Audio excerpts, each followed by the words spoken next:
Hi everybody, really excited to talk to you further today about how we can integrate Agentforce with our Heroku applications.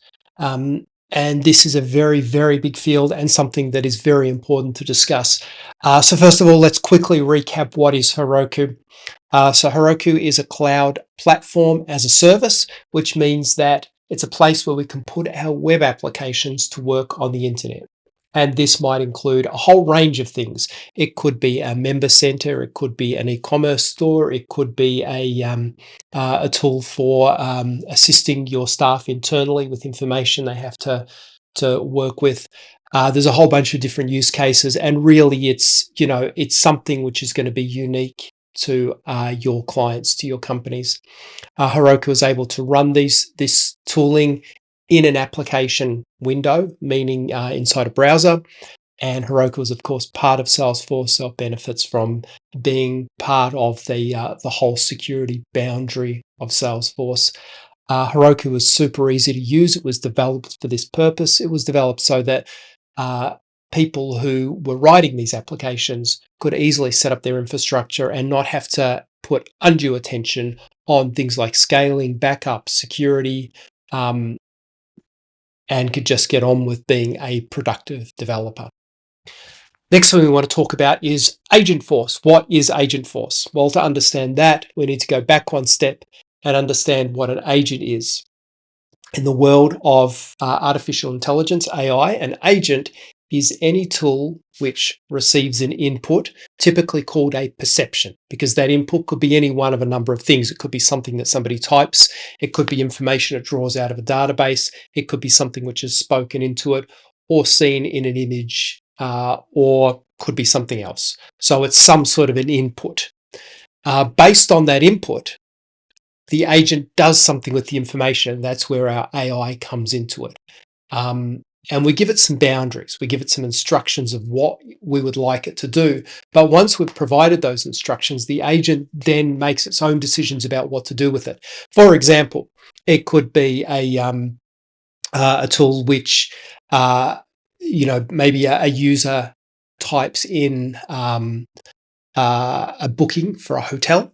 And based on that booking for a hotel, it's picked up. So that's the perception part of it. We've provided an instruction which says that when a client books a hotel, we are to review all of the rooms and make sure that the room that is given to that particular user is one that's appropriate for him. So we have a look at his past uses. Did he like his last room?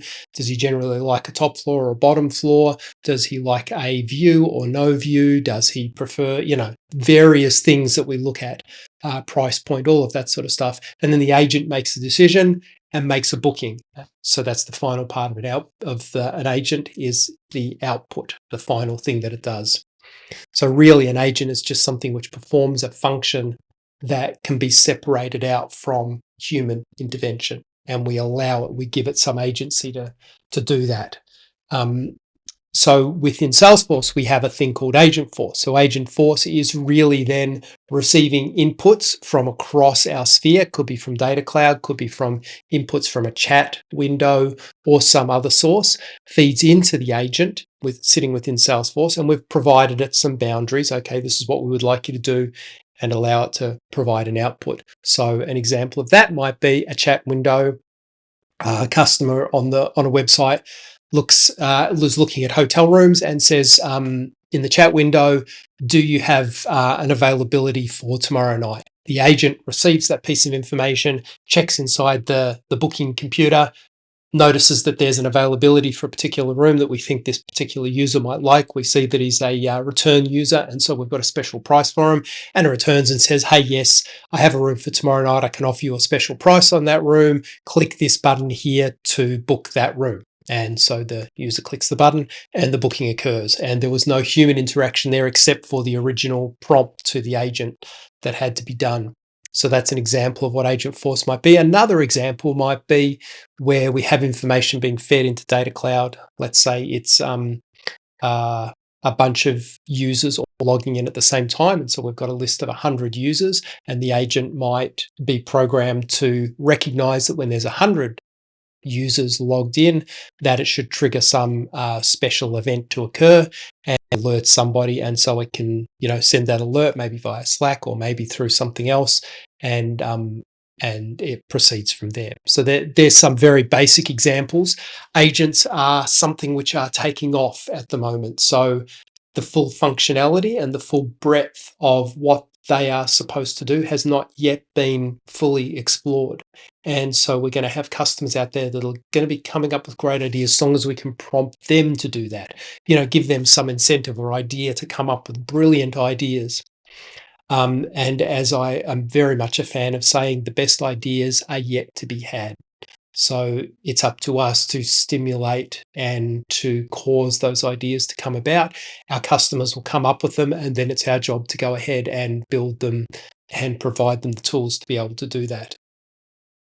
Okay, so we're talking specifically today, though, about the integration then between Heroku and Agentforce. Not everything that happens with Agentforce is going to come from a prompt or something occurring within Heroku. It can come from a whole bunch of different places. But today we specifically want to talk about Heroku. And the reason we're going to do that is because that's where the larger number of users sit. And so it's our best opportunity for the most work that we can get those agents to do.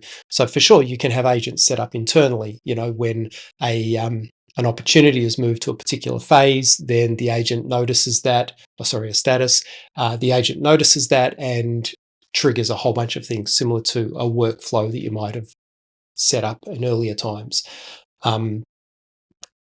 Or when something is triggered, it generates an email and uses its LLM technology to generate that email, which it then passes to a user for approval to send.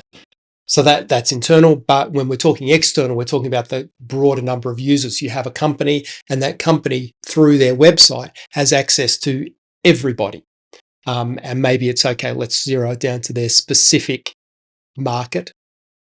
So maybe it's hundreds of thousands or millions of people that they potentially want to target. So we can use our agents then to target those people specifically or to do things for that target specifically. But it's a much larger number of people, and that's what Heroku addresses. It's applications that are available on the internet, either through password protected sites or just open. And we can have hundreds of thousands, if not millions of people using those applications. And so our agents can really get busy and do some interesting things. And like I said, those ideas of what can be done are really up to people's imagination at the moment. This is thinking that we have to do to figure out, hey, what's the best use case here? What can I do with this? Or what might be appropriate for that company? Think about that and then present it to them. And you'll come up with some amazing ideas that those companies, the CTOs and the managers might not have thought of yet, but are definitely going to appeal to them. Because everybody has heard how AI is going to save them time and make them more money. But how is it going to do that? And that's what we're looking at. That's what excites me. So when we're using Heroku, we obviously have that really fast integration. We can either do that through Heroku Connect, which is a great way to do it. So Heroku Connect is going to connect the database in Heroku through to Salesforce and directly change objects and vice versa. Or we can just feed the information into Data Cloud, and from Data Cloud, it's available to our agents in Salesforce. So both ways we can provide information, and it's going to be up to you what method is going to be best. Information that doesn't have to live in Salesforce, definitely just feed it into Data Cloud, and that's a good way to do it. And once the data is in there, we can use other sources to verify it or to add to it or to build up this picture of who our users are. For example, we might have users information. It might be their tracking. Let's say it's a member for a particular type of hospitality business, let's say, and we're going to track what they're doing in the application. What shows did they look at? What restaurants do they like to look at? How long do they spend in the venues? All that sort of information is part of the application. It's feeding into Data Cloud, but we're also going to take some other information. We're sending them emails via MailChimp, and we can have a look at what emails they open, what they're interested in, feed that also into Data Cloud. We can feed in information about their membership. So that's in Salesforce, so that's in there as well, or maybe through Xero because there's some accounting that's going on and that's feeding in as well. And so we're building up a bigger and bigger and bigger picture of who our customer is. It's all sitting in Data Cloud. And then some trigger happens. Maybe it's, we know it's their birthday. Great. We can send them out exactly the right marketing material, targeted exactly to, hey, there's this show that you're going to want to see. And that sends out to them. And so it causes them to go, great, I'm coming in tonight, that sort of thing. Okay, the ideas, as I said, you can just sit there and think of idea after idea after idea and, who can I talk to? Which of my customers, which of my potential customers am I going to talk to about this? How is this going to benefit you as an account executive? This is the group that I'm talking to today. It increases your sales opportunities. It increases the number of people that you can talk to, the number of products that you can sell to them, that is the tools that they can do to do their job better. It increases what they can do with those tools, and so increasing their volume, increasing their usage. I mean, you can imagine a great application that sits in Heroku, and if it's getting lots of attention and lots of use over and over and over again, then that Heroku usage is going to increase. And so they're going to be doing better because you've suggested the right thing to them and we've set up the right application for them and we've set up their Heroku instance well, and it's going to scale beautifully. So it's going to increase your sales opportunities. That's either brand new opportunities or increasing what you're already doing with that client in order to help them even better. You're going to increase the efficiency for those businesses. You're going to increase their sales potential. Maybe that's increasing their leads or increasing what they do with each of their users. So you're going to be helping them directly. You're going to have more satisfied users at the end. So the end user, let's go back to that example of the hospitality group that has members. If they're getting emails or SMSs or marketing that's exactly targeted to them, has exactly the right information. Here's a show that we're 99.9% sure you're going to love. Here's a special on the pizza that you always buy. Here's a $10 voucher. Like the things that are very, very targeted to them. They're going to want that marketing. That person is not going to be clicking the unsubscribe button because we're doing exactly the right things for them. So increasing their loyalty, and definitely they're going to be choosing that over some other group they might be a member of that's sending them not targeted information that is difficult to communicate with. If we can provide them a chatbot which actually works and actually answers their questions, we're going to be helping them. I mean, people definitely prefer using chatbots if it gives them the right information. As soon as it can't answer some rather simple questions, then they're turning off. So these are the old chatbots, the ones that weren't provided the correct information or the ones that we didn't train correctly. So we're going to increase our customer satisfaction. All of that is just going to add up to a better sales performance for you. We know that agents are the future, and I think it's not really a question about are agents going to be part of our future? We know for sure that they already are. And Salesforce is doing a brilliant job to pivoting to that in this current market.